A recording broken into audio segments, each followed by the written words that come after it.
Snails always prefer rainfall to extreme sunlight.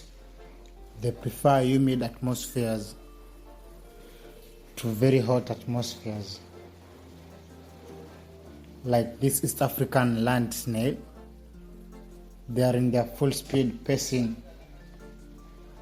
to find somewhere where they can hide because the rainfall has become too much for them, although they like the water. Generally, snails feed on crops, leaves, and grasses. They live in humid areas, especially areas with a blend of buildings, trees, and grasses. Snails are hermaphrodites. That means they have both sex cells, hence they can self-fertilize, although in some instances and cases you'll see snails mating.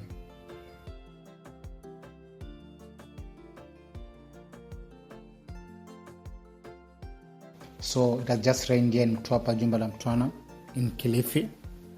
Come view these snails, come view the monkeys, come see the turtles and much more.